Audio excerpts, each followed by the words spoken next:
Smoke weed every day.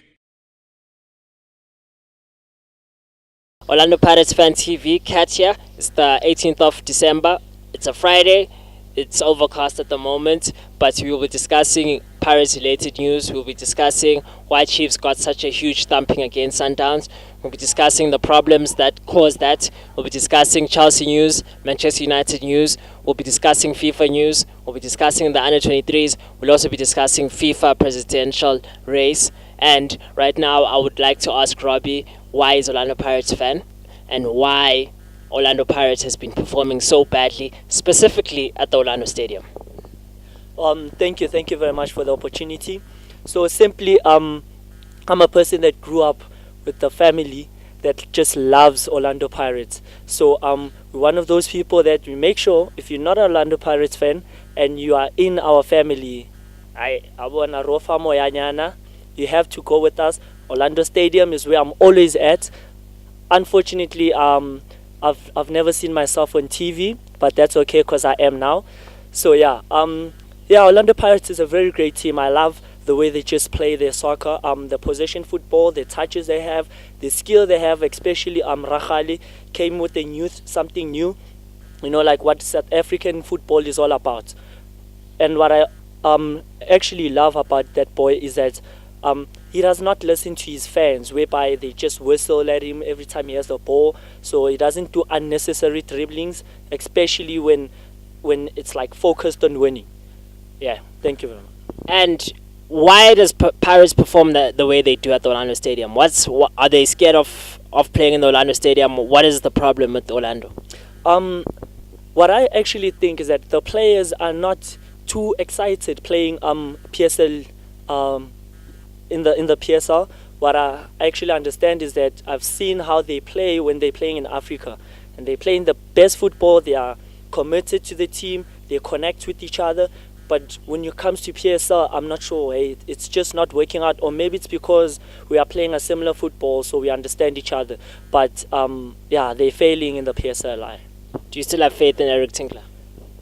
Well, Tinkler is doing his best, but there's sometimes his selection I'm not quite happy about. His formation at times. So I'm not really sure about him. I think maybe he's lacking somewhere. He just needs more assistance on getting the team together, on getting the team ready for the match.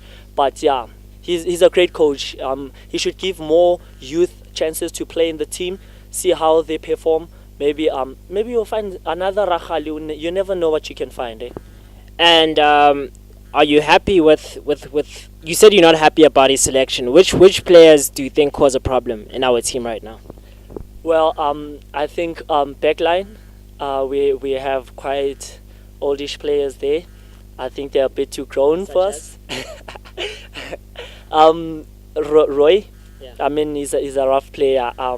I've seen his tackles at times. How he's unnecessary tackles. Yeah, and the attitude he has after that to referees. I mean, you would say he's gonna punch a referee one day. I mean, So give others a chance, eh?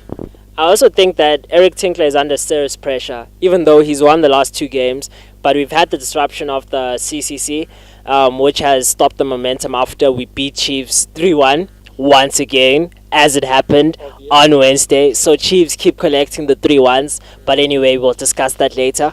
But I think that the league form has been disrupted because we are 2 games behind and we are 11th.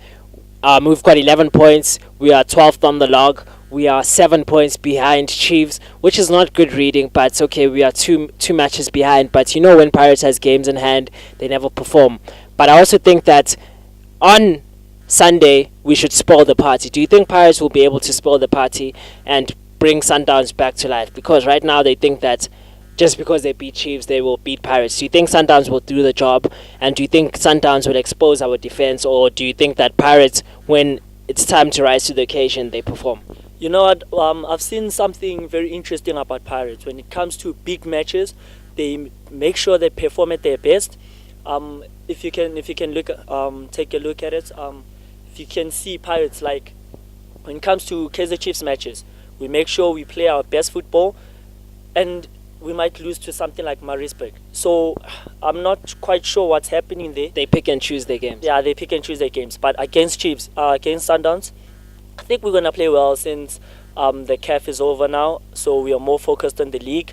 I mean, Tinkler would want to at least finish second place, if not first. So yeah, I think it's gonna be a very interesting game actually. I'd like Isasa to start, but with saying that, it would be interesting because Isasa and Hlompukakan in the midfield is going to be very interesting because both of them are hard and both of them are no-nonsense type of midfielders, and a red card might happen there. But anyway, those are some of the matchups that we should expect. We hear that Sfiso Myeni is fit. He's been fit for a while. Opa Manyisa was at the gym about 2 weeks ago, so he's going to be ready soon for the match. We also heard that Bryson Mhlongo was involved in a car accident yesterday, but it's nothing serious, but his car is a write-off. What is the problem with these boys and their cars? We heard with Senzo died because... Okay, Senzo, sorry. Senzo wasn't involved in a car accident, but Giftly Remy, you've got your Leslie Mayatelas. Why are the soccer players so reckless with their cars? Also, Roy Mahamudza had an accident quite recently, even Majoro. What is the problem? I actually don't know, but it seems like it's a Pirates thing, eh? Because it's happening to a lot of Pirates players. I think it's too exciting. Yeah, irresponsible. Yeah, irresponsible. Players really need to get their game on. They need to be all focused. And one thing I also seen, sorry to change the topic, one thing I've seen about South African players is that their football, it's more about, well, I can say they'll choose a team because it's well paid. Like they don't play soccer because they love it. We don't show a lot of love in football. I think that's quite an issue. If you can look at the Bartleys, players there, they even have their own rules.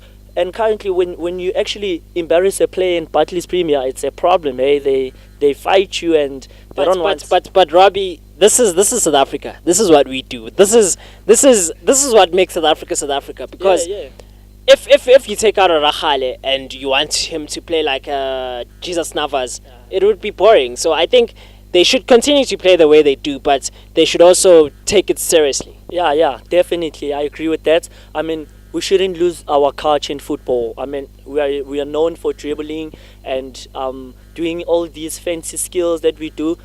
It's a good thing. I just want players to be more focused, like at least pumping 2 goals and then play around with the ball. That's totally fine. But the main point is winning the game. That's the most important point. Do you think Mhlongo should start or we should keep Ovono? Ovono, he's taken us to the final in the CAF. Do you think he should continue to start or Brighton should come back? I think I actually favor Brighton. I think Brighton is very good. So Brighton should start a match. Let's see what happens, and maybe if he performs bad, then Mhlongo should continue from there. And then Kabuza and Majoro, do you think Kabuza has done enough to cement his place? He has, but don't you feel that a guy like Majoro should apply himself more? Because remember, Kabuza, no one knew about Kabuza. He was put out of the Pirates team. No one knew about him anymore, and he came back. He won his place. He's fighting hard, but Majoro sees that, but he still doesn't have the hunger. What do you think is the problem with Majoro? Well, you know what, Kat, I've seen something about Orlando Pirates. It's a very good team with good players. Yeah. So now it's more competition in the players themselves to get the starting lineup. So Majoro, I'm not sure if it's a very good buy, but his performance in Orlando Pirates, it's. But you can see he's talented. He's a very talented player, but he's just not working with us currently. So Kabuza he did very well in CAF. Yeah. He's a very good player. He's very strong, physical, even though he doesn't have pace. I mean, like, Kabuza does what he has to do as a striker. And Pirates 12th in the log with 2 matches to go. Do you think we can catch up to Chiefs? Well, will we win these 2 matches? You can't count those eggs yet, because we've known Pirates. We've had, when we went to the finals, like a few seasons back, and we had like 6 games in hand. Yeah. And they get too much under pressure. They play badly when that's the case, so I'm not pretty sure. But hopefully this time they'll be turned on, because the league is the only thing we have in mind now. who should at least take the league to keep their reputation up. Going to Chiefs matters. Now, this is the funny part of the show. We will be discussing Kaizer Chiefs and their woeful performance in cups. Chiefs have been called the deputy champions because they keep coming second in every competition they play in. They came second in the Carling Black Label, where Pirates beat them. They came second in the MTN 8, where Ajax beat them. They came second against Bloemfontein Celtic in the Makufa Cup, and they were beaten as well. And they got beaten again on Wednesday against Sundows. I do not know what the problem is, and I do not care. This is not a platform to give Compella secrets in how to change his team. But I think that Dennis Onyango, saved 2 penalties. I've never seen that. And you can clearly see that the ref was fixed there. Because those penalties were very dubious. Those penalties, they do not make sense. And still, he rose to the occasion and he saved those 2 penalties. And the selection of Morgan Gold. I mean, Morgan Gold, they say he hasn't played in 255 days, but he's playing in a cup final. That does not make sense to me. And I think Chiefs deserve to get beaten. They did not apply themselves. Pule Eckstein, one of my favorite players in the PSL, he did not rise to the occasion. He was scared. The introduction of Litsolonyane, of Abrao, of who's the other guy that came in? There's a guy that came in, but they made an impact. Oh, Bernard Parker. Bernard Parker's inclusion was also important, but it was a little too late, and it was more of a panic substitution. So Steve Compella, I don't know if he'll keep his job, but he might not, because things are changing at Chiefs. Kezem Taung Jr. is in charge now, and he's not as I don't think he'll be as patient as his father. So Steve might be packing his bags. And now I'd also like to congratulate the performance of the Under-23 Olympics team. They really did well to qualify for Rio, and we are happy with their performance.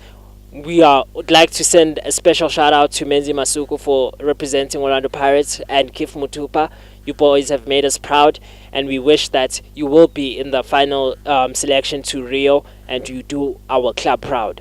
Thank you. The second part of the interview will follow shortly.